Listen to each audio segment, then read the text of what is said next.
Hare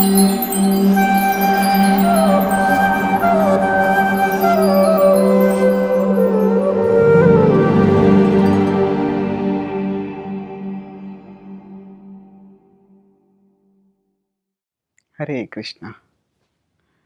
Opportunity may knock only once, but temptation leans on the doorbell. Oprah Winfrey. When someone knocks on the door of our house, if you are busy doing some work, we may not notice the knock. Or if you're not expecting someone and you don't want to disturb, we may neglect the knock.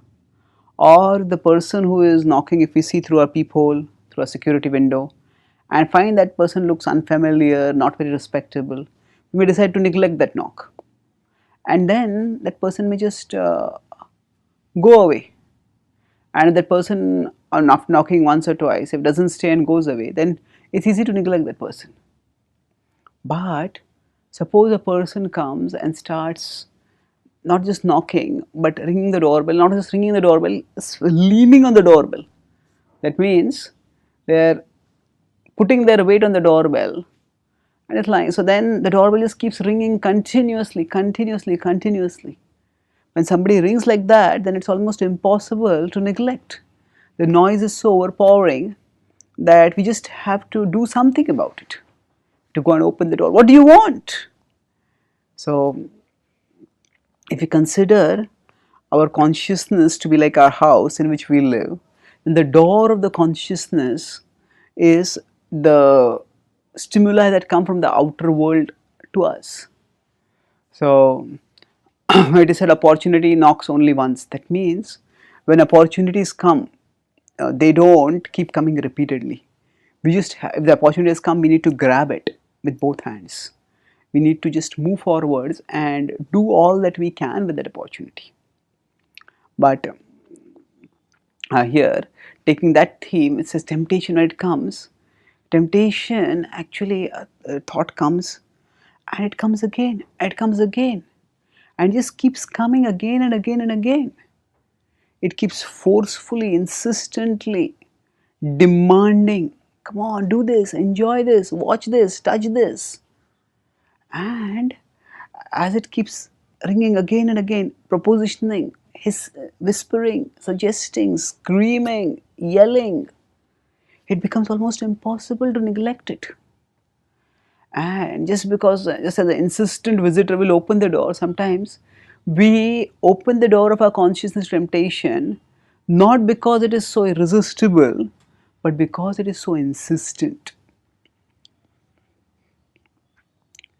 So we need to understand that actually the insistence of temptation is different from its irresistibility. We sometimes think that, oh, the pleasure here is so much, I want to, I can't live it, I can't give it up. But later on, when we keep indulging, then it's not so much pleasure, it's actually irritation of not indulging in it. If we don't indulge, we feel so irritated, we feel so disturbed, indeed tormented, that we feel, better let me get over with it, then I can do something else constructively. So in this way, temptation distracts and deludes us. So what do we need to do at such a time? We need to actually recognize that just because it is insistent, that does not mean that we have to listen to it. So if somebody is ringing the doorbell, leaning on the doorbell, and we don't want to open the door, then what we may do? We may just disconnect the power to the doorbell. Then the doorbell will keep ringing, but no sound will come, we will not be disturbed. So like that, any thought that comes into our consciousness, the power for that thought is our attention. Now, whichever thought we give attention to, it grows. And if we don't pay attention, then a thought just loses energy and it dies off. So like that, when temptation is ringing the bell of our consciousness, we need to just cut off the power to the bell. That means not only should we not open the door, not only should not think of doing whatever the temptation is propositioning, but also we need to turn away. We need to just turn our consciousness towards something else. We need to give our attention to something else.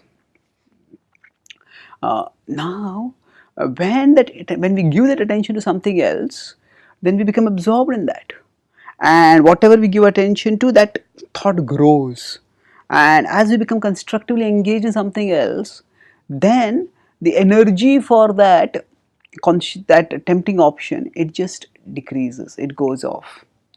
So this way, by directing our attention towards something constructive, and more importantly having constructive engagements readily available with us, so that we can direct our attention towards them whenever we need to, by this twofold combination of redirecting our attention towards constructive things and of keeping constructive things readily accessible so that we can redirect our attention towards them, by this we can resist the insistent call of temptation.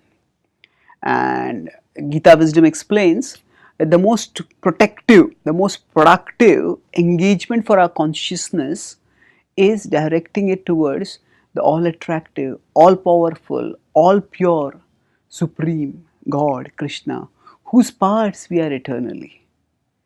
And when we focus our consciousness, when we give our attention to Krishna, and giving attention to Krishna means that we make a habit of that by diligently practicing bhakti yoga. Then such devotional practices, they make our consciousness attached to Krishna. Mai asakta manaha. In the Bhagavad Gita 7.1, Krishna says that your mind can become attached to me. And when that happens, with the mind attached to me, to him, then it becomes easy to connect our consciousness with him. When the consciousness is easily connected with him as a habit, then whenever there is trouble, we can redirect our consciousness, withdraw it from the temptation and invest it in Krishna through devotion. And by such investment, we can move progressively, we can resist temptation. So yes, temptation will be more forceful than opportunity. And just like in the multiple choice exam, often usually the wrong options are more than the right options. But although they are more, if we are wise, we will choose the right option. Similarly, yes, in our inner world, opportunity may knock gently, temptation may knock loudly, and temptation may knock repeatedly. But if our intelligence is sharp, if we have equipped our intelligence with a diligent study of wisdom texts such as the Bhagavad Gita, then we will not make the mistake of giving our attention to something just because it is knocking more forcefully or knocking more frequently. Rather, we will use our intelligence and focus on that which is important and neglect that which is unimportant.